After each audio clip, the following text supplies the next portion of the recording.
My name is Mathieu Denis. I'm a co-writer and co-director of the film. Hello, I'm Laurent Belanger and I'm an actor in the movie. Hi, my name is Charlotte Aubin. I'm an actress in the movie. And the film is called Those Who Make Revolution Halfway Only Dig Their Own Graves. It's a film that is taking its starting point in 2012 in Montreal, in Canada. There was a big student protest movement back then that made a lot of noise and which kind of collapsed on itself a few months after it had started.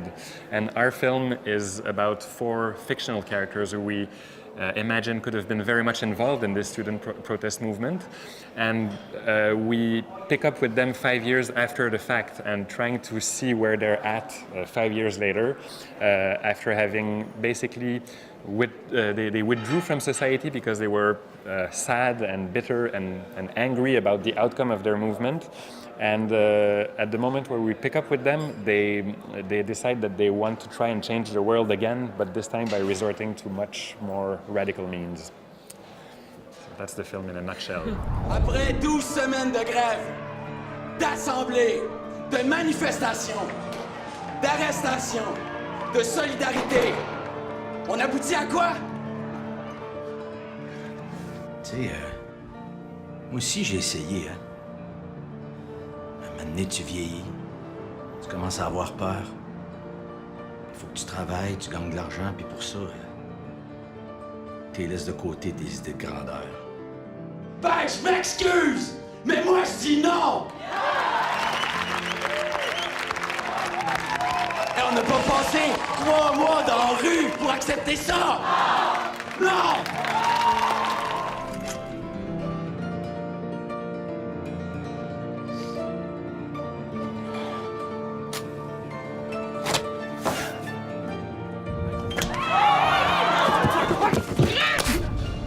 Nous ne prendrons pas de juste milieu. Thanks for being with us today. So Laurent, Charlotte, and Mathieu from those who make revolutions halfway only dig their own graves. Sorry, title in English, long title. So I have a couple of questions for you today. Yeah. So first of all, I would like to know if you had any links with what happened in Quebec in 2012. So if you participated in the movement, or if you've seen the movement from afar, and what's your personal connection to it, and how did it help you to build on what you already knew? Maybe I can start and then you go, because we're not from the same generation, so they were, and I'll let you talk about it, but they were students while this was happening, so they were involved in the events. I was not a student back then, but I was put in contact with a lot of students because I had made with Simon, the co-director, we had made another film that is called Laurent, and we were invited to screen it in film student societies, and so we were in contact a lot with students while they were out in the streets and protesting, and that's actually where the idea of the film came from, basically, because they were very involved in that student protest movement that made a lot of noise, and then it kind of collapsed on itself at some point. And a few years afterwards, we were kind of trying to imagine what had happened to all these students that we had met that were so energized, so committed, so militant. We were wondering what had happened to them, and the film is kind of a fictionalized idea of what could have happened to some of them 5 years later. So. Yes, at that moment we were at the National Theatre School together. So it's a private school, so we didn't have like the whole strike. We were involved in the night manifestation. So that's most of it, yeah. That's how we participated during the strikes at this moment, but So you bang on some pots and pans. Yeah. I broke 2. So I would like to come back to the idea of fiction and the idea of what you actually lived through when going into a student association. So some parts of the movie are fictions, but you also base it on some of the real things that happen. So general assemblies and CEGEPs in university, but also some direct action that were done in the subway in Montreal, this action at the beginning of the movie. So I was wondering, how did you choose those actions that were already done during the Quebec movement, the Maple Spring, and why did you choose them exactly? So I mean, the film starts from, I guess, a historic moment. And so, and we didn't want to shy away from that, and we wanted to inspire ourselves by reality, by the reality of these events. And so yes, so you see someone who goes in the subway and throws a smoke bomb in the subway. So some people did that at that time. But that being said, the film is not a historic account of these moments. It's really a starting point. And from the beginning, we were interested in kind of transcending this moment because it's a short historic moment. When you think about it, it's a few months long, and we're interested in starting from there, but then putting that in a larger context. And so we wanted to put it in a historical context and also in a philosophical context, like in the wider history of revolutionary movements. So that was our intent, but at the same time we wanted it to, obviously, to stay we wanted it to look true. So that's why we kind of inspired ourselves of some of the actual events that had happened back then. So you're far away from home, you're in Berlin, you're on the other side of the pond now. How do you present this movie now? What do you think is your target public when you come here at the Berlinale? So people probably didn't know about this movement in Quebec, so how do you usually talk about the movie? Because right now I know I'm from Quebec, so I'm just wondering, what would be your target public? People who did know about the movement, people who were part of the movement, or a broader I think sometimes like rage gathers some good amount of people and about the conflict between one generation to another. And I think that a lot of people yesterday night at the premiere really enjoyed this. How I really like when older people they go back in their youth and they're being sometimes nostalgic about like rage and strikes and a strong position like this. And sometimes I think that this movie could separate people, could divide people, but at the same time, when I see like older people, because it's surprising how older people seem to like the movie more than the young. But I find it interesting because some do like the movie, and the way it starts a new conversation about like this issue between young and poor and rich. And I think an important aspect of the film is I mean, that's what it's saying. It's that like if there has to be social change at some point, it will not be brought forward by one specific group in the society. It will happen if a large amount of people in the society kind of unite and work in one similar direction. And for this to happen, it has to transcend any, age groups or social classes. It has to be widespread, and I think that's what the film is talking about. And in that matter, it's a film that we hope that can speak to pretty much anyone. I mean, because I guess it's kind of it's a film that's wondering like, I guess the question in the film is, are you feeling like the world in which you live is great and it should be this way? If not, what are you willing to do?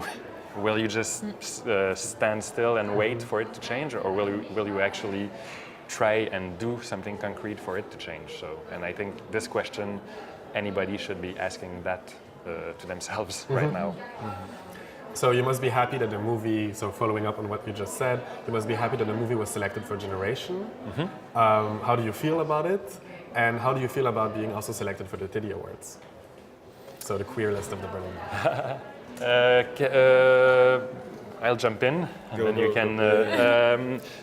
Generation, we're very happy about that, because even though I think the interesting aspect to it, and even though the film I think speaks to a wide group of people, the interesting thing is that I think sometimes for younger audiences we assume that they're a bit illiterate and not interested in important social and political ideas. And I think it's amazing that they took on this film, which is all politics, all social issues, which is very confrontational in its form, and they're trusting the younger audience to understand it and to be engaged by the film. And I think that's really, it says a lot of the people who are programming films at Génération, I think.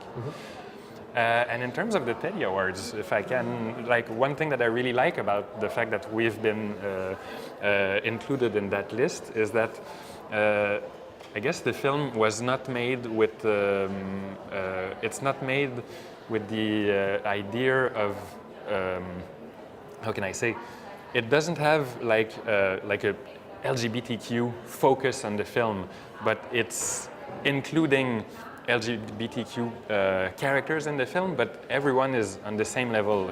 We're not making it an issue, and I think that's what's interesting. All our characters are on the same level, and that's when I think acceptation. I don't know if that's the right word, but I don't know if you know what I mean. Feeling included in the rest of our society. So it's like you perform equality by putting a different kind of. But like, exactly. The issue of social rejection is also interesting in this movie. So, because at the same time, the characters reject the rest of the society, but you feel and you understand that they all have been rejected before, and that's what I think is really interesting about LGBT issues right now. It's how even today, even like in Canada, like it's easy to say that you are totally open-minded, but what does it mean to be open-minded? And will you be open-minded with me if I act like a normal person? And what is normal? And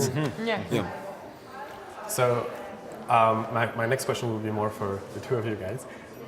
So this idea of violence from society, but also violence of those protagonists against themselves and against the rest of society is one important part of the movie.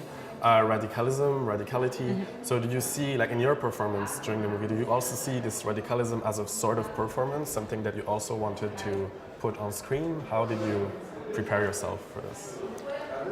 I think those kind of characters needs a total devotion. You have to be there. You have to believe in what they do. You have to like all these action, terrorism.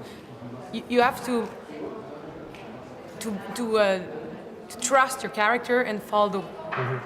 So it was very like it was a big commitment, and it was like the bad zone we have.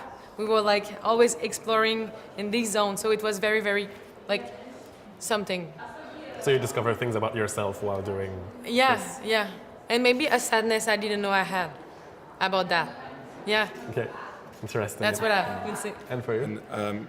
Well, I find it really interesting because I've noticed how I had the chance to see and meet a little bit of these people during the spring 2012, and some appeared to me as being really strong in their radicality, but I found it beautiful because I knew that they were like doing something, and I find it hopeful sometimes to see how people are devoted to their own projects and to their own cause. So I was inspired by the people I've worked in Astrike with during the spring 2012, and at the same time when we are in Q&A, I feel like there's a little bit of like the spring 2012 with us in the theater. The way people pass the microphone. Yeah. I have one last question for you.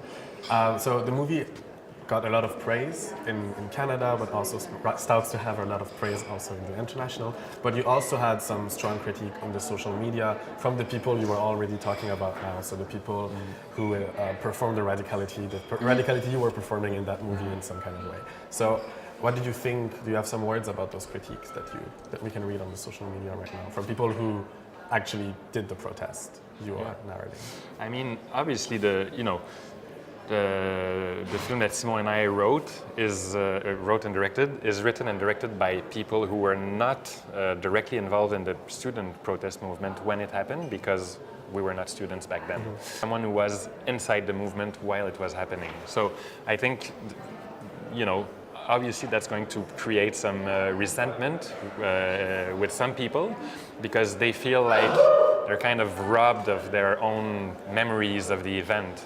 But that being said, this happens, I mean, there are two things at play here. One of these things is that even though it happened 5 years ago, it's still quite close. And so I think a bit more distance will allow, I think even these people who are really angry about the film right now, I think if they see the film maybe in 5 years or in 10 years, they will be less sensitive about these, I think, superficial issues that make them hate the film, and they will be able to grasp the film as a work of art first, and not as something that should be reproducing their memories, because obviously we don't have their memories because we're not them.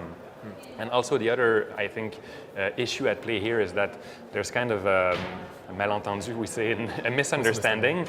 The film is not like the definitive account of spring 2012. It's a film that takes spring 2012 as a starting point, and we go much wider than that. You know, we're placing this short event in a much wider historical context, I think.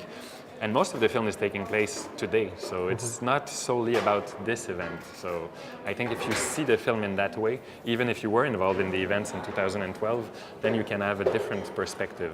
But obviously right now, some people are very sensitive because it's so close to them that they just, you know, they can't see past their initial disappointment. Do you have some? Yeah, but at some point I find it interesting how people get mad because of the success it has. Also at the same time, like people are really reacting to it. But I'm wondering if the movie would have not been nominated, or if the movie would have not have been selected at TIFF in Toronto. I'm wondering how people would have reacted. And this is not about like the movie itself. It's just about, I don't know, The context. the context. Yeah.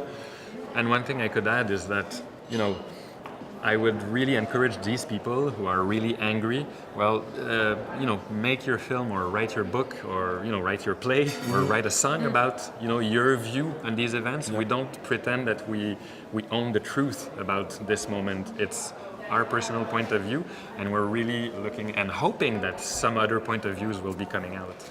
So. Well, thank you for giving us your time, and I hope you're going to have a nice time in Berlin. And Thanks. we are happy to have you in the Teddy Awards. Thank you so much. Thank you. Thank you.